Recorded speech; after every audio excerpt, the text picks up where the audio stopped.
Hello दोस्तों, स्वागत है आप सभी का एक बार फिर से हमारे यूट्यूब चैनल में। आशा करते हैं आप लोग स्वस्थ होंगे, मस्त होंगे और अपने तैयारी में व्यस्त होंगे। मैं पंकज कुमार आपको मध्यकालीन इतिहास से संबंधित अगली कक्षा लेकर उपस्थित हूँ। आज हम लोग बात करेंगे जो जलालुद्दीन अकबर होते हैं, उनके शासनकाल में चित्रकला किस चरमोत्कर्ष पे थी और उन्होंने अपने चित्रकला क्षेत्र में क्या क्या योगदान दिया है। और उस समय जो अकबर होते हैं उनके शासनकाल में सबसे सर्वश्रेष्ठ चित्रकार कौन होता है, क्या उन्होंने चित्रकारी से संबंधित कोई पुस्तक का उल्लेख किया गया है या नहीं किया गया है, ऐसे तमाम बिंदु के साथ आज की कक्षा हम लोग प्रारंभ करेंगे। कक्षा प्रारंभ करने से पहले एक बार हम लोग कल की कक्षा को याद कर लेते हैं कि उन कल की कक्षाओं में आपको क्या क्या बताया गया था। देखिए कल की कक्षा में आपको बताया गया था जो अकबर होते हैं, अकबर ने उन्होंने जो 1575 ईस्वी में इबादत खाना की स्थापना करते हैं। क्या होता है? इबादत खाना की स्थापना करते हैं। इबादत खाना का ऐसा स्थल होता है, ऐसे धार्मिक स्थल होता है या दार्शनिक स्थल होता था जहाँ पे सभी वर्ग के लोग या कहते थे सभी वर्ग के धार्मिक लोग आते थे, वहाँ पे अकबर के साथ चर्चा करते थे। चर्चा करने के पश्चात आपको ये भी बताया गया था तो उसमें जो बौद्ध धर्म होता है, बौद्ध धर्म के अनुयायी या कह सकते हैं बौद्ध धर्म से संबंधित कोई भी व्यक्ति उस जो सभा होती थी या कह सकते हैं धार्मिक चर्चा होती थी उसमें अनुपस्थित थे, बाकी सभी धर्म के लोग उसमें उपस्थित होते थे।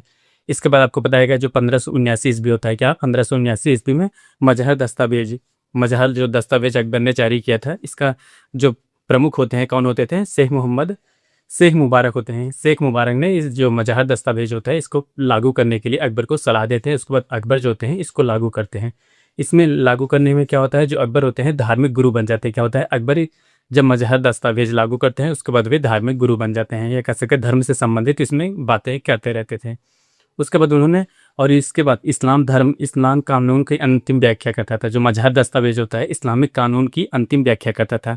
जैसे आपको बताया गया जो इस्लाम धर्म के कानून व्यवस्था होती थी, शरीयत होती है, इसमें जो इस्लाम धर्म के कानून व्यवस्था होती थी उसमें उसका वर्णन किया गया। लेकिन जो अकबर होते हैं, अकबर के शासनकाल में जो मजहर दस्तावेज होता है उसी को ही इस्लामिक कानून के रूप में दर्जा दिया गया था। उसके बाद जो आगे इसके बाद बात किया गया था, जो अकबर होते हैं 1582 ईस्वी में एक नए धर्म की स्थापना करते हैं। आखिर ये धर्म की बात, इसको आप धर्म नहीं कह सकते, एक सूफी मत कह सकते हैं। वह मत होता है दीन ए इलाही धर्म या तौहीद ए इलाही धर्म की स्थापना करते हैं। क्या होता है? दीन ए इलाही धर्म या तौहीद ए इलाही धर्म कहा जाता है। और इसके प्रमुख पुरोहित की बात की जाए तो इसके पुरोहित होते हैं अबुल फजल होते हैं, इसके पुरोहित होते हैं। देखिए जो दीन ए इलाही धर्म होता है, दीन ए इलाही धर्म को 1582 ईस्वी में जो अकबर ने इसकी स्थापना करते हैं उसके प्रमुख पुरोहित होते हैं अबुल फजल। कौन होते हैं? अबुल फजल जो होते हैं दीन ए इलाही धर्म के प्रमुख पुरोहित होते हैं। इसी के साथ आपको बताया गया था जो अकबर के नौदरबार कह सकते हैं, अकबर के जो नवरत्न थे उसमें जो बीरबल थे, राजा बीरबल थे, उन्होंने केवल हिंदू धर्म से संबंधित इस धर्म को अपनाया था। क्या होता है? हिंदू धर्म में देखा जाए तो जो बीरबल होते हैं उन्होंने केवल दीन इलाही धर्म अपनाया था, बाकी कोई भी धर्म के लोग इस धर्म कह सकते हैं दीन इलाही धर्म नहीं अपनाया। देखिए जब उन्होंने इलाही धर्म की स्थापना करने के पश्चात 1583 ईस्वी में क्या होता है, 1583 में इलाही संवत चालू करते हैं। क्या होता है? इलाही संवत चालू करते हैं। इलाही संवत जो होता है एक नवीन पंचांग होता है। क्या होता है? नवीन पंचांग होता है। जैसे वर्तमान समय में कैलेंडर होता है उसी तरह हम इस्लाम धर्म से एक नवीन को कैलेंडर के रूप में उसको जारी करते हैं, जिसके क्या कहा जाता है, जिसको कहा जाता है इलाही संवत। क्या कहा जाता है? इलाही संवत कहा जाता था। कब प्रारंभ किया था? 1583 ईस्वी में, ये आपको बताया गया था। उसी के बाद बताया गया था जो अकबर होते हैं, अकबर ने सभी धर्मों को एक साथ लेकर चलना प्रारंभ किए हैं, या अपने सभी जो धर्म होते हैं सभी धर्मों के साथ सहिष्णुपूर्ण व्यवहार था, या कह सकते हैं सहिष्णुपूर्ण संबंध था, या सभी के साथ अच्छा तालमेल था, या कह सकते हैं सभी के साथ वो अपने प्रजा के साथ अच्छे से व्यवहार करते थे। तो उन्होंने जो हिंदू धर्म होता है, हिंदू धर्म के कई त्योहारों में वे सम्मिलित होते थे। क्या होता था? हिंदू धर्म के कई त्यौहार होते थे जिसमें अकबर स्वयं सम्मिलित होता था। उन त्योहारों की बात की जाए तो सबसे पहले बात की जाए होली होता था, दिवाली होता था और जो बसंत होता था। ऐसे जो महत्वपूर्ण त्यौहार होते हैं उसमें अकबर स्वयं सम्मिलित होता था और उसे धूमधाम से आनंद करता था या धूमधाम से मनाते थे। उसके बाद जो हिंदू धर्म की कुछ प्रथाएं होती थी या परंपराएं होती, उन परंपराओं के अनुसार भी जो अकबर होते थे उनका पालन करते थे। जैसे झरोखा दर्शन हुआ, उसके बाद तुला दर्शन हुआ, ऐसे जो तमाम दर्शन कह सकते हैं उनके जो हिंदू धर्म से संबंधित जो तमाम प्रकार की प्रथाएं होती थी उनका भी पालन करते थे। और उसी के साथ आपको बताया गया था जो अकबर होते हैं, अकबर के शासनकालीन में कुछ कवि जो होते हैं जैसे तुलसीदास हो गए, सूरदास हो गए और रहीम हो गए, आपने जैसे महत्वपूर्ण कवियों के नाम सुना होगा और लगभग जो बचपन में होगी 7-8 में ऐसे कविताएं सुने होंगे। ये इन कविताओं का भी कह सकते हैं, इन लेखकों का भी संरक्षण इनके शासनकाल में हो रहा था। उसके बाद आपको बताया गया था जो सिख धर्म के चौथे धर्म गुरु होते हैं, कौन होते हैं? सिख धर्म के चौथे धर्म गुरु जो होते हैं रामदास होते हैं। उनको अकबर ने उस धर्म के विकास के लिए कह सकते हैं, उस धर्म के उत्थान के लिए उन्होंने एक तालाब देते हैं, क्या होते हैं, एक प्राकृतिक तालाब देते हैं, उसके बाद 500 बीघा ज़मीन देते हैं। क्या होता है, 500 बीघा ज़मीन देते हैं। उस ज़मीन पे क्या होता है, गुरु रामदास जो होते हैं, चौथे धर्मगुरु होते हैं, उन्होंने इस ज़मीन पे कह सकते हैं अमृत शहर, क्या होता है, अमृत शहर जो है, अमृत शहर जो नगर है उसकी स्थापना करते हैं। इसकी स्थापना कब करते हैं, 1574 से लेकर 1581 ईस्वी के बीच उन्होंने जो अमृतसर शहर होता है उसकी स्थापना करते हैं।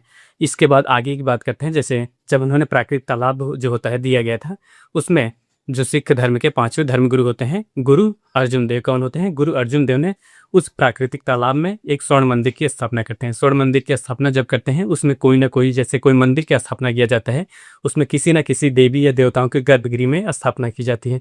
उसी तरह जो स्वर्ण मंदिर होता है, स्वर्ण मंदिर में हरमिंदर सिंह कौन होते हैं, हरमिंदर सिंह की स्थापना की जाती है। उसके बाद इसकी नींव कौन रखते हैं, जो सूफी संत होते हैं मियाँ मीर ने इसकी स्थापना करते हैं। क्या होता है, मियाँ मीर ने इसकी स्थापना करते हैं। ये आपको कल की कक्षा में बताया गया था। आज की कक्षा में हम लोग बात करेंगे जो अकबर के समकालीन चित्रकला होते हैं, आखिर इस चित्रकला विभाग की स्थापना कैसे होती है, किसके निर्देशन में होती है, ऐसे तमाम बिंदुओं के बारे में हम लोग आज की कक्षा में बात करेंगे। हेडिंग डालिए चित्रकला विभाग स्थापित, यहाँ पे लिखिए चित्रकला विभाग की स्थापना। चित्रकला विभाग की स्थापना, विभाग की स्थापना। आखिर जो अकबर होते हैं, अकबर के समकालीन में कह सकते हैं अकबर के दौरान जो चित्रकला विभाग होती है किसके निर्देशन में प्रारंभ की जाती है, इसके बारे में सबसे पहले जानते हैं। देखिए जो ख्वाजा अब्दुल समद होते हैं, कौन होते हैं, ख्वाजा अब्दुल समद के नेतृत्व में जो अकबर होते हैं इन्होंने इस विभाग की स्थापना करते हैं। यहाँ लिखिएगा ख्वाजा अब्दुल समद, ख्वाजा अब्दुल समद, अब्दुल समद, अब्दुल समद के नेतृत्व में इस विभाग की स्थापना, इस विभाग की स्थापना होती है। किस विभाग की स्थापना होती है, जो आपका चित्रकारी विभाग होता है इस विभाग की स्थापना की जाती है। किसके नेतृत्व में, जो अब्दुल समद होते हैं, ख्वाजा अब्दुल समद के नेतृत्व में चित्रकारी विभाग की स्थापना की जाती है। पहला बिंदु होता है। और इसी के साथ जो ख्वाजा अब्दुल समद होते हैं, कौन होते हैं, ख्वाजा अब्दुल समद होते हैं, इनकी प्रभाव कह सकते हैं इनके चित्रकारी से जो अकबर होते हैं इतना प्रभावित होते हैं, या कह सकते हैं इतना इनके चित्रकारी ने इनका जो अकबर होते हैं उनके ऊपर इतना प्रभाव डालते हैं, तो प्रभाव से वो प्रसन्न होते हैं। जो अकबर होते हैं प्रसन्न होते हैं, प्रसन्न होने के पश्चात इनको एक उपाधि देते हैं, सीरी कलम। कौन सी इनको उपाधि दी जाती है, लिखिए यहाँ पे, इनके चित्रकारी से प्रसन्न होकर, इनके चित्रकारी से, इनके चित्रकारी से प्रसन्न होकर, प्रसन्न होकर अकबर नहीं है, अकबर नहीं है, सीरी कलम, सीरी कलम की उपाधि देते हैं। कौन सी उपाधि देते हैं, सीरी कलम की उपाधि देते हैं, ये याद रखिएगा।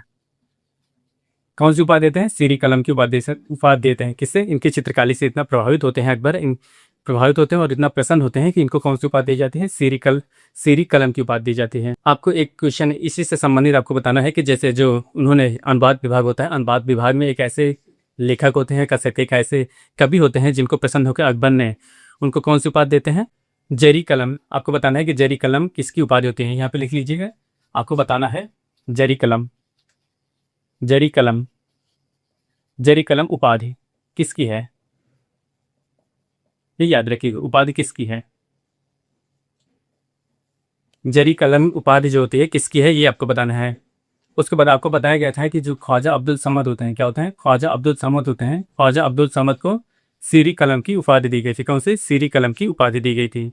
अब आपको कमेंट सेक्शन में बताना है कि जो जरी कलम होती है, जरी कलम की उपाधि किसको दी गई थी, या कह सकते हैं जो अनुवाद विभाग बनाया गया था अकबर के समकालीन, अकबर के जब समकालीन अनुवाद विभाग बनाया गया था, एक ऐसे कवि होते हैं या कह सकते हैं कि ऐसे लेखक होते हैं जिन्होंने कवि के कह सकते हैं जो अनुवाद विभाग होता है, अनुवाद विभाग में काफ़ी अपना योगदान देते हैं। योगदान देने के साथ साथ उनसे प्रभावित होते हैं अकबर, और प्रभावित होने के दौरान क्या होता है, इनको सीरी कलम की या कह सकते हैं सीरी कलम की उपाधि दी जाती है। आपको जरी कलम बताना है, जरी कलम की उपाधि किसको दी जाती है, चलिए हम बता दें, मोहम्मद हुसैन जो होते हैं, कौन होते हैं, मोहम्मद हुसैन को जरी कलम की उपाधि दी जाती है। किसको, मोहम्मद हुसैन को जरी कलम की उपाधि दी जाती है, याद रखिएगा। अब इसी के बाद आगे देखते हैं, जैसे जो अकबर होते हैं, अकबर ने इनसे इतना प्रभावित होते हैं, कह सकते हैं क्या होते हैं, अकबर इनकी प्रतिभा से इतना खुश होते हैं अकबर इनकी प्रतिभा से इतना खुश हो जाते हैं। खुश होने के पश्चात इनको मुल्तान की जागीर दे दी जाती है। क्या होते हैं, जो ख्वाजा अब्दुल समद होते हैं, ख्वाजा अब्दुल समद की प्रतिभा से जो अकबर होते हैं काफ़ी प्रसन्न होते हैं। प्रसन्न होने के पश्चात है, जब कोई राजा प्रसन्न होता है ज़्यादा से ज़्यादा वो क्या करता है, अपनी कह सकते हैं माला की मोतियाँ दान में दे देता है, या कह सकते हैं कोई जागीर दे देता था। ऐसे उस समय होता था। और जब इनसे प्रसन्न होते हैं, या कह सकते हैं यहाँ पे लिखे इनकी प्रतिभा से प्रसन्न होकर, यहाँ पे लिखे इनकी प्रतिभा से प्रसन्न होकर, प्रतिभा से खुश होकर मुल्तान की जागीर दे देते हैं। किसको? मुल्तान की जागीर। मुल्तान की जागीर दे देते हैं। किसको दे देते हैं? जो ख्वाजा अब्दुल समद होते हैं। ख्वाजा अब्दुल समद जो होते हैं इनसे इतना प्रभावित होते हैं और इनकी चित्रकारी से इतना प्रसन्न होते हैं, तो उनको इनकी प्रतिभा कह सकते हैं, इनकी प्रतिभा और इनसे प्रसन्न होकर उनको मुल्तान की जागीर दे देते हैं। क्या देते हैं? मुल्तान की जागीर इनको उपाधि स्वरूप दे देते हैं, कह सकते हैं इनाम स्वरूप दिया जाता है। इनकी कौशल और प्रतिभा को देखते हुए वे प्रसन्न होते हैं, तो इनको मुल्तान की जागीर दे देते हैं। कौन देता है? अकबर देते हैं। और इनको कौन सी उपाधि दी जाती है? सीरी कलम। याद रखिएगा, अगर जेरी कलम आपसे पूछा जाए तो किसकी होती है? जो सीरी कलम की बात की जाए तो सीरी कलम उपाधि होती है, अकबर के समकालीन दिया जाता है। जो चित्रकारी विभाग होता है ख्वाजा अब्दुल समद को दिया जाता है। जबकि अगर जेरी कलम की बात की जाए तो जेरी कलम होता है, जेरी कलम दिया जाता है अनुवाद विभाग, या कह सकते हैं जो कवि होते हैं, कवि के क्षेत्र में दिया जाता है। किसको दिया जाता है? मोहम्मद हुसैन को। किसको? मोहम्मद हुसैन को। मोहम्मद हुसैन को कौन सी? अगर मोहम्मद हुसैन की बात की जाए तो उनको कौन सी उपाधि दी जाए? उनको दी जाती है जेरी कलम की। कौन सी? जेरी कलम की उपाधि किसको दी जाती है? मोहम्मद हुसैन जो होते हैं, अनुवाद विभाग होता है उससे संबंधित होता है, उनको उस क्षेत्र में कह सकते हैं ये उपाधि दी जाती है। इसके बाद हम बात करते हैं अगले बिंदु की बात करते हैं। जो अगला बिंदु होता है, अगले बिंदु की बात करते हैं, उसमें होता है जैसे जो हुमायूं होते हैं, आप कह सकते हैं जो अकबर होते हैं, अकबर के जो पिता होते हैं हुमायूं होते हैं। हुमायूं और जो अकबर होते हैं क्या होते हैं? हुमायूं और अकबर दोनों लोगों ने कह सकते हैं, दोनों लोगों को जो ख्वाजा अब्दुल समद होते हैं, ख्वाजा अब्दुल समद ने इनको चित्रकारी या कह सकते हैं जो चित्रकला होती है सिखाए थे, या कह सकते हैं इन दोनों ने इसे सीखा था। क्या होता है? अगला बिंदु लिखिए। अब अगला बिंदु होता है जो हुमायूं, क्या होता है? हुमायूं एवं अकबर ने, क्या होता है? हुमायूं एवं अकबर ने चित्रकारी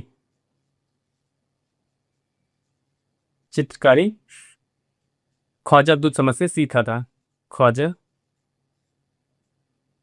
अब्दुल समद से सीखा था। क्या होता है? अगर आपसे बात की जाए जो हुमायूं होते हैं, जो हुमायूं और अकबर होते हैं, इन दोनों ने, अगर आपसे पूछा जाए, कभी भी क्वेश्चन पूछा जा सकता है कि हुमायूं और जो अकबर होते हैं, इन्होंने दोनों लोगों ने कह सकते हैं जो मुगल काल के दो महान योद्धा होते हैं, उन्होंने अपनी चित्रकारी या कह सकते हैं अपनी चित्रकला किससे सीखा था? तो वह कौन से चित्रकारी होते हैं या चित्रकार होते हैं?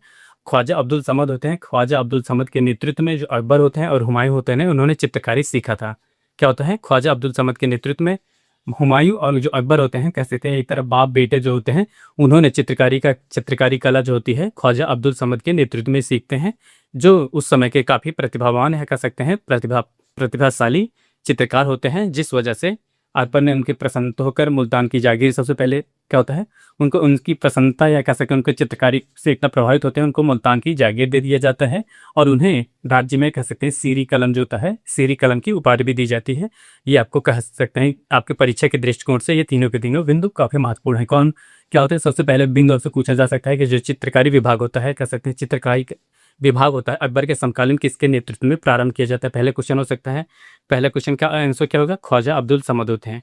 और दूसरा क्वेश्चन होगा कि जो अकबर होते हैं, अकबर ने किसकी कह सकते हैं चित्रकारी प्रतिभा से प्रभावित होते हैं या प्रसन्न होते हैं, प्रसन्न होने के दौरान उन्हें मुल्तान की जागीर दे दी जाती है? तो इसका सही उत्तर होता है ख्वाजा अब्दुल समद ही होते हैं। एक ऐसे चित्रकार होते हैं जिनकी प्रतिभा से प्रभावित होते हैं और उन्हें मुल्तान की जागीर दे दी जाती है। और इसी के साथ साथ उनको कह सकते हैं चित्रकारी से प्रसन्न होकर अकबर ने सीरी कलम की भी उपाधि देते हैं, ये याद रखिएगा। अब हम लोग अगले जो चित्रकार होते हैं उनके बारे में जानते हैं कि अकबर के समय में सर्वोत्कृष्ट चित्रकार या कह सकते हैं सर्वोत्कृष्ट चित्रकार कौन थे? देखिए, अगर अकबर के समकालीन की बात की जाए तो अकबर के समकालीन सर्वोत्कृष्ट जो चित्रकार होते हैं बसावन होते हैं। कौन होते हैं? बसावन। यहाँ पर अगले लिखिएगा अकबर के समकालीन, यहाँ लिखिए अकबर के समकालीन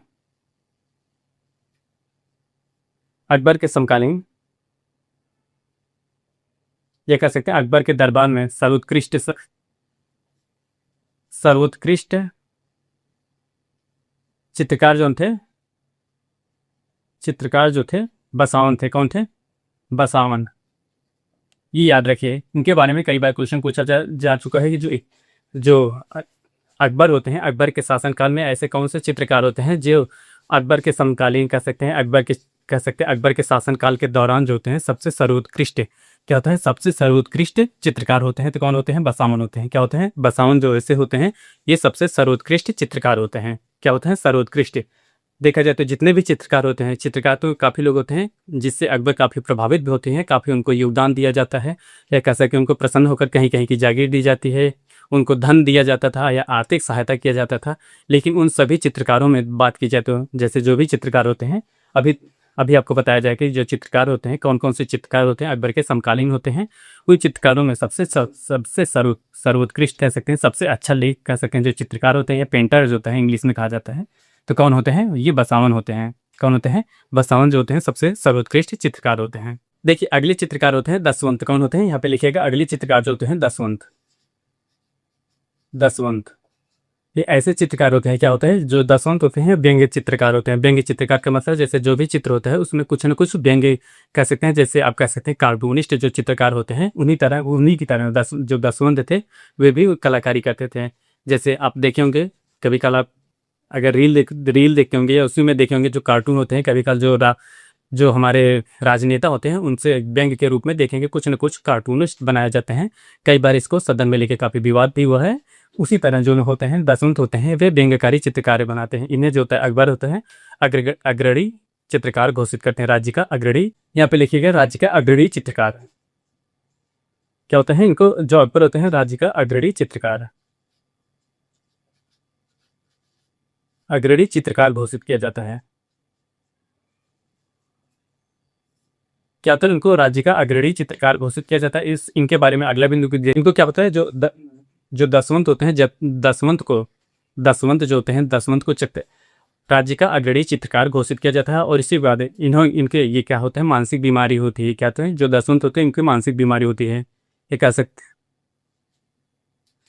अंत में क्या होता है, ये मानसिक संतुलन खो देते हैं। क्या होता है? मानसिक संतुलन खो जाते हैं। मानसिक बीमारी होती है, लिख दीजिए मानसिक बीमारी होती है। बीमारी होने की वजह से इन्होंने आत्महत्या कर लेते हैं। बीमारी होती है तो आत्महत्या कर लेते हैं, आत्महत्या कर लेते हैं, आत्महत्या कर लेते हैं। याद रखिएगा क्या होता है, अगर आपसे कुछ क्वेश्चन पूछ ले कि जैसे जो अकबर के शासनकाल में सबसे अग्रणी चित्रकार किसे घोषित करते हैं, या जो अकबर होते हैं उन्होंने अपने साम्राज्य में सबसे अग्रणी चित्रकार किसे घोषित करते हैं, तो वो कौन होते हैं? अगर अग्रणी पूछें तो अग्रणी की बात की जाए तो वो होते हैं दसवंत। कौन होते हैं? अग्रणी की बात की जाए तो वो होते हैं दसवंत।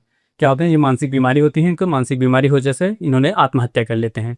अगर आपसे पूछ ले जो सर्वोत्कृष्ट कह सकते हैं, जो सभी चित्रकारों में सबसे अच्छा चित्रकार की बात की जाए तो कौन होते हैं? बसावन होते थे। कौन होते हैं? बसावन होते थे। और किससे ज़्यादा प्रतिभा से प्रभावित होते हैं, खुश होकर मुल्तान जागीर दे देते हैं, तो कौन होते हैं? जागीर दे देते हैं ख्वाजा अब्दुल समद को। ये याद रखिएगा।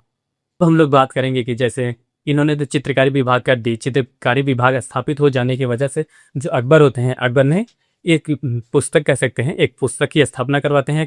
एक पुस्तक को चित्रकारी पुस्तक की रचना करवाते हैं। क्या होते हैं?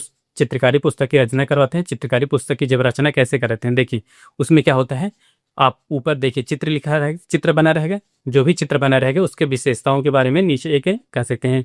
जैसे मान लीजिए यहाँ पे कोई पुस्तक है, ये कोई पुस्तक है, इसका पहला पेज है, यहाँ पे इतने दूर में कह सकते हैं इतने क्षेत्र में चित्रकारी बनी हुई है। मान लीजिए ये कोई चित्रकारी बनी हुई है, ये कौन सी चित्रकारी होगी, कौन से उसके चित्रकार होंगे, उसमें क्या विशेषता होंगी, ये सब के बारे में यहाँ पे नीचे विस्तार से लिखा रहेगा।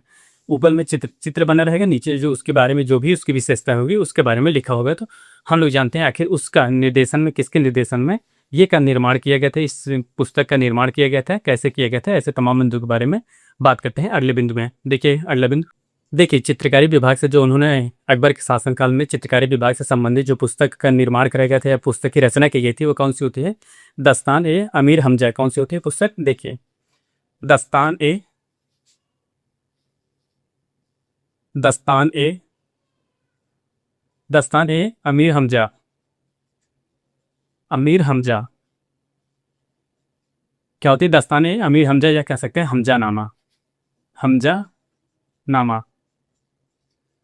ये धुरंधर के हमजा मदारी नहीं है, याद रखिएगा क्या होता है। जैसे जो अभी जो मूवी आई थी धुरंधर आई थी, धुरंधर में एक हमजा मदारी थे ना, उन्हीं की तरह है। हमजा मदारी, हमजा नामा जो होता है कौन सी पुस्तक है, याद रखिएगा। इनकी पुस्तक का क्या नाम था, कह सकते हैं हमजा नामा। क्या नाम था, हमजा नामा। ये कैसी थी, अर्ध पौराणिक पुस्तक थी। कौन सी, यहाँ पे लिखिएगा अर्ध पौराणिक पुस्तक,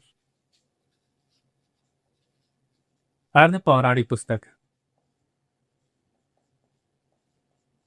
कैसे पुस्तक थी, याद रखिएगा, ये अर्ध पौराणिक पुस्तक थी। कैसे, अर्ध पौराणिक पुस्तक थी।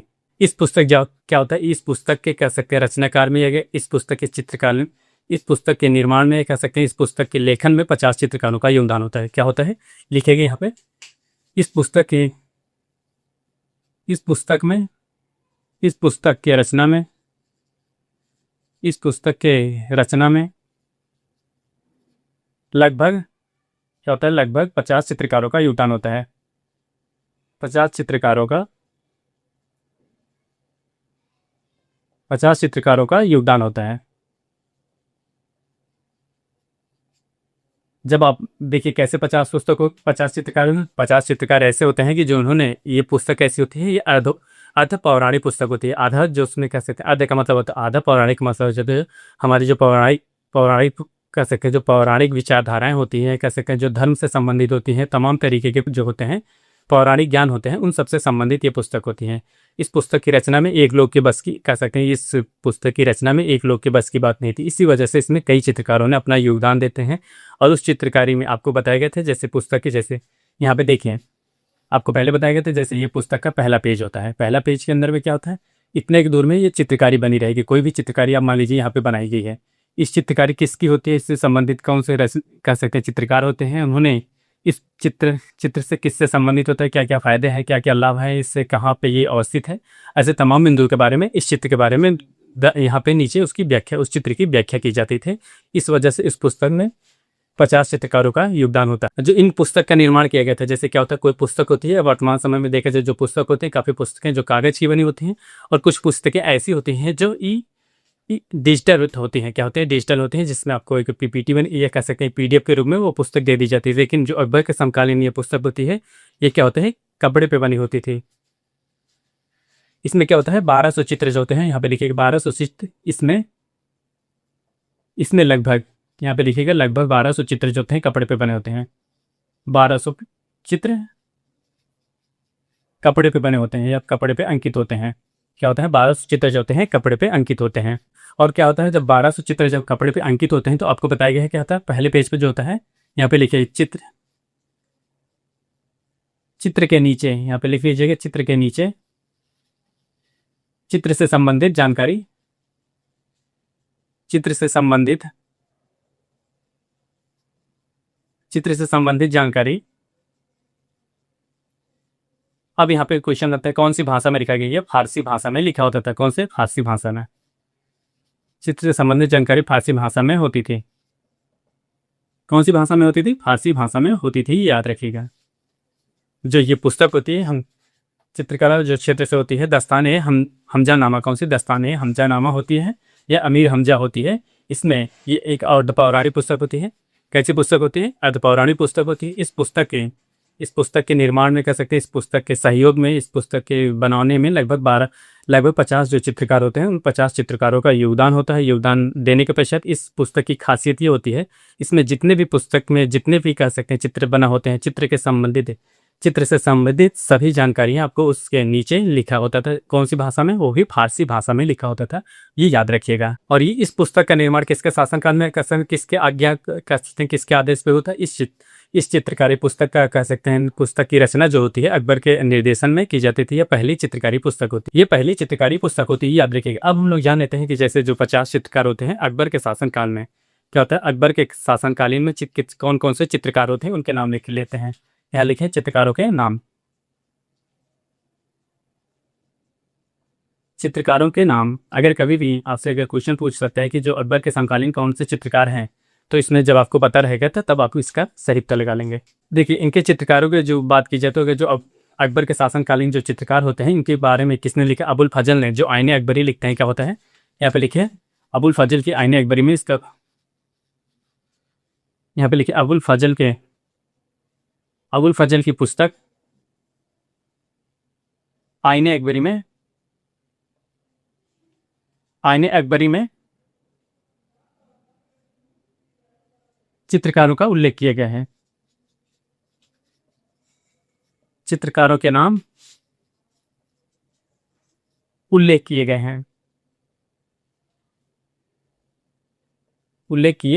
हैं। ये याद रखिए क्या होता है, जो अकबर होते हैं, अकबर के जो नौरत्न होते हैं, नौ दरबारियों में से एक होते हैं जो अबुल फजल होते हैं। अबुल फजल की पुस्तक होती है आईने अकबरी। कौन होती है? आईने अकबरी नामक पुस्तक होती है। उन पुस्तकों में जितने भी अकबर के समकालीन चित्रकार होते हैं, उन चित्रकारों पर नाम के साथ नाम का जिक्र किया गया था। ये याद रखिएगा। अगर आपसे कभी भी क्वेश्चन पूछ सकता है कि अकबर के समकालीन कह सकते हैं, अकबर के नवरत्नों में से ऐसा कौन से दरबारी कवि थे जिनकी पुस्तक आईने अकबरी में जिनकी पुस्तक आईने अकबरी होती है उसमें चित्रकारों का उल्लेख किया गया था, वो होते हैं अबुल फजल होते हैं। कौन होते हैं? अबुल फजल की जो पुस्तक होती है आईने अकबरी में इनका उल्लेख किया गया है। ये चित्रकारी विभाग हो। अब हम लोग जान लेते हैं कि अकबर से संबंधित कुछ एक दो पॉइंट लिखते हैं, उसके बाद फिर आज अकबर संबंधित जो होता है, अकबर का जो टॉपिक होता है समाप्त हो जाएगा। फिर हम लोग अगले शासक के बारे में बात करें। देखिए अकबर क्या होता है, नगाड़ा बहुत अच्छा बजाते थे। क्या होता है? अकबर, यहाँ पे लिखिए अकबर नगाड़ा बहुत अच्छा, अकबर नगाड़ा बहुत ही अच्छा बजाते थे, अच्छा बजा लेते थे। ये याद रखिए क्या होता है, अकबर जो होते हैं कह सकते हैं उन्होंने संगीत क्षेत्र में भी काफ़ी योगदान देते हैं, या काफ़ी क्षेत्र में योगदान संगीत क्षेत्र में काफ़ी योगदान देते हैं। योगदान देने की वजह से उन्होंने नगाड़ा बहुत अच्छे बजाना जानते थे। कौन होता है? नगाड़ा जो होता है एक वाद्य यंत्र होता है, उसको बहुत ही शानदार तरीके से बजा लेते थे। क्या होता है? बहुत ही शानदार तरीके से बजा लेते हैं।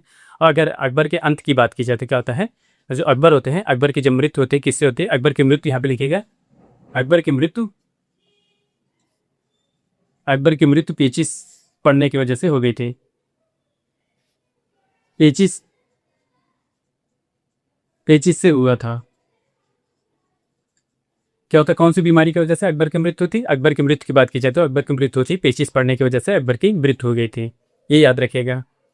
जब अकबर की मृत्यु हुई तो उसके बाद अगला शासक कौन होते हैं? अगला जो शासक बनते हैं जहांगीर बनते हैं, जिसे सलीम कहा जाता था। वह दिल्ली की बागडोर को संभालते हैं। अब हम लोग जान लेते हैं कि जो अकबर होते हैं, अकबर के समकालीन कौन से ईसाई दल आते हैं। यहाँ पे लिखेगा ईसाई दल। ईसाई दल कौन से ईसाई दल होते हैं? कौन से दो ईसाई दल जो होता है भारत में आगमन होता है अकबर के शासनकाल में। कौन से होते हैं? फादर इक्वाविल। कौन होते हैं? इक्वाविला। कौन होते हैं? इक्वाविला। इक्वाविला कौन होते हैं? इक्वाविला होता है। और मांसरेट होते हैं। कौन होते हैं? मांसरेट।